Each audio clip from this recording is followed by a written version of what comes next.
elə bir mühit yaranmalıdır ki, turist axını baş versin. Turist axını baş verəcəksə, demək turist axını çoxalırsa, deməli yerdə o turist axınını, yəni gələn turist demək turistləri qəbul etmək şəraiti, onlara xidmət etmək şəraiti biz formalaşdırmışıq.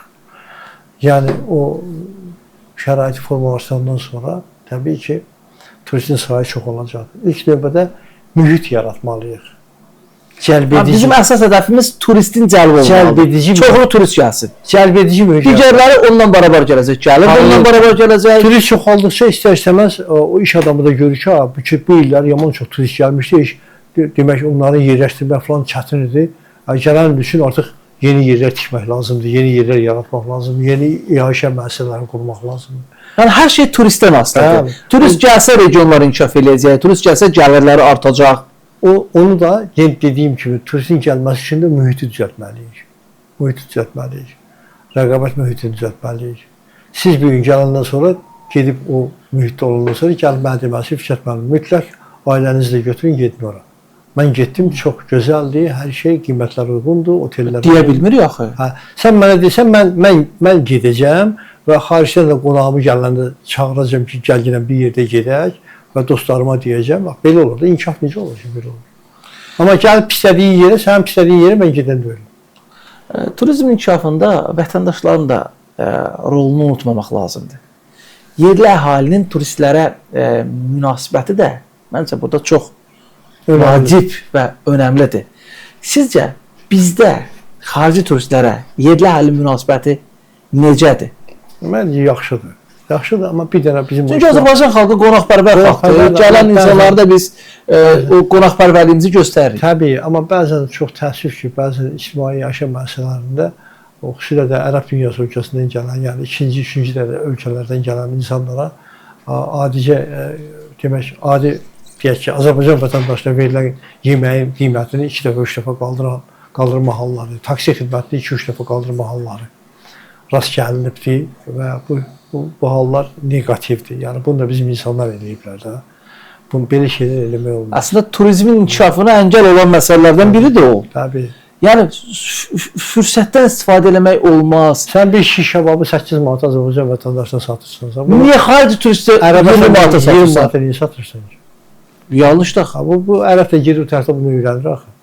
Sonra gedir, deyir ki, orada anladırlar, hər adımda anladırlar. Həm də bu bizim imicimizə böyük təsir eləyir. O deyir ki, ərəb və yaxud da başqa bir millətin nümayəndəsi gəlir, burada görürsə ki, onu anladırlar. O xalq haqqında hansı təsəvvür yaranır? Təbii, mənfi təsəvvür. Ölkə haqqında, dövlət haqqında hansı təsəvvür yaranır? Mənfi təəssürat yaranır. Gedir, bir daha gəlmir. Və getdiyi ölkəsində də, öz ölkəsində də ətrafına, dostuna, tanışına tövsiyə edir ki, biz də Azərbaycana getməyin. Orada insanlara anlatır. Söhbət düşəndə Azərbaycan haqqında deyə oraya getmək olmaz. Ona görə hesab edirəm ki, bu istiqamətdə maarifləndirmə işini genişləndirmək lazımdır. Bu, bir səfərdə kompleks bir prosesdir, kompleks işlərdir. Burada bir sahəni düzəltməklə turizmin inkişafını təmin etmək mümkün deyil. Burada bir kompleks yanaşma olmalıdır. Fikrinizcə? Proqramla o kompleks yanaşma ortaya qoyulur. Bəli. Fikrinizcə, bu cür negativ halların aradan qaldırılması üçün inzibati resurslardan da istifadə etməliyikmi? Yox. Biz o mühiti yaratmalıyıq ki, orada rəqabət olsun. Aldadan başa düşsün ki, turist aldadan başa düşsün ki, o özünü yandırır. Yəni, aldatmasın. Əslində, turisti ovcunun içində saxlasın. Turistə gülər üzrə xidmət eləsin, turistə keyfiyyətli xidmət eləsin, turistə təqdim elədiyi məhsulun qiymətinin normal qiymətlə, yəni bazarda o mövcud olan qiymətlə təqdim eləsin. Gedib, bayaq dediyimiz kimi, bir şiş kebabı 8 manat Azərbaycan vətəndaşına satırsa, Azərbaycan vətəndaşı bunu bilir ki, bunun qiyməti 8 manat ya 10 manat. Ərəb bilmirsə, ərəbə sən bunu 20 manata, 25 manata satırsansa, ərəb oradan çıxıb gedib bir balaca, 1 kilometr aralığından sonra gəlir öyrənir ki, bunun qiyməti 8 manatmış, sən ona 20 manata satmışsan və böyük bir negativ təəssüratla buradan ayrılıb gedir. İctimai qınaq da olmalıdır. Təbii qınaq. Mən düşünürəm ki, əgər bir Azərbaycan vətəndaşı bir restoranda müşahidə edir, görürsə ki, bir xarici turisti həmin deyək ki, restoranın sahibi və yaxud da onun işlədəni anladır, yaxınlaşıb öz etirazını bildirməlidir. İnsanlarda vicdan da olmalıdır. işlədərdi. Ən önəmli məsələ odur. Demək, Əlbəttə. bu 80-ci illərdə bu Sovet dövründə bir 50-100'lük rubulluq küpürlər vardı. Bir gün SSR Maliyyə Naziri qərar qəbul elədi, bunları ləğv elədi.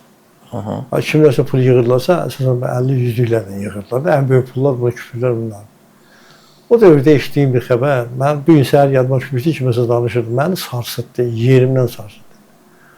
Bakıda bəzi ticarət adamlar, yəni illərlə pul yığmış adamlar, o pulları hissələrə yığıb, maşınları sürüblər Şamaxda dağlara, o dağın başında olan çobanlardan sürülərlə qoyunlar almışlar o pullarını. Çoban dağın başında da informasiyası yoxdur pulanda, o da satır da, yuvanını satır. Yəni belə etmək olmaz ya, vallahi etmək olmaz. Vicdanın qabağında hesabat verməlisən, Allahdan qorxmalısan. Ona görə də turizm sənayesində çalışanlar vicdanlı olmalıdırlar və turizm sənayesində çalışanlar bilməlidirlər ki, onların hərəkətləri ölkəmiz haqqında təəssürat. Azərbaycan adındadır. Bəli. Ölkəmiz haqqında turizm yeganə sahələrdən biridir ki, o sahədə çalışanların hərəkətləri ölkənin imicinə təsir edir. Xalq haqqında, dövlət haqqında təəssürat yaradır. Ona görə də turizm inkişafından danışarkən təkcə dövlətin gördüyü, görəcəyi işlər barədə danışmaqla kifayətlənməməli. Təkcə məmurların görəcəyi işlər barədə danışmaqla kifayətlənməməliyik. Məmurların qınamamalıyıq. Eyni zamanda insanları da qınamalıyıq. O turizm sahəsində çalışan sahibkarları da qınamalıyıq. Orada işləyənləri də qınamalıyıq. Təbii ki, o negativ hallara yol verənlərdən söhbət gedir. Onları qınamalıyıq. Bir sözlə, biz turizm inkişaf elətdirmək üçün xalq olaraq bu məsələlərə kompleks yanaşmalıyıq. Dövlət lazım olanı edib, mükəmməl bir dövlət proqramı ortaya qoyub, Azərbaycan prezidenti dünən həmin proqramı imzalayıb, sərəncam verib. İndi nə etmək lazımdır? Məmur da öz işini mükəmməl görməlidir. Turizm sahəsində çalışanlar da öz işlərini mükəmməl formada yerinə yetirməlidir. Vətəndaşlar da özlərinə düşən vəzifələri yerinə yetirməlidirlər ki, nəhayət biz turizmi iqtisadiyyatın aparıcı sahələrindən birinə çevirə bilək. Mən inanıram ki, bu proqramın yekununda biz turizmin artıq Azərbaycanda iqtisadiyyatın aparıcı sahələrindən birinə çevrildiyi barədə danışa biləcəyik. Son illərə nəzər salanda görürük ki, qəbul olunan dövlət proqramlarının icrasına, qəbul olunan qərarların icrasına nəzarət xeyli artırılıb. Atımlar da var. Bu sahədə tədbirlər görülür, öz işinin öhdəsindən gələn məmurlar cəzalandırılır, tutduğu vəzifədən azad olunur.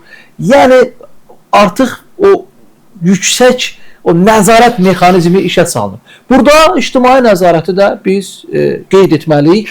Təkcə dövlətin qurumlarının nəzarəti yox, həm də ictimai nəzarət olmalıdır. Bu proqramın icrasına ictimaiyyət də nəzarət eləməlidir. Bir ictimaiyyət nümayəndəsi, media təmsilçisi kimi biz də nəzarət eləməliyik. Siz də bir professor kimi, bir Azərbaycan vətəndaşı kimi, bir alim kimi nəzarət eləməlisiniz. İctimai nəzarət də olmalıdır ki, biz bu dövlət proqramını və qəbul olunan digər dövlət proqramlarının, digər qərarların icrasını yüksək səviyyədə təmin edə bilək.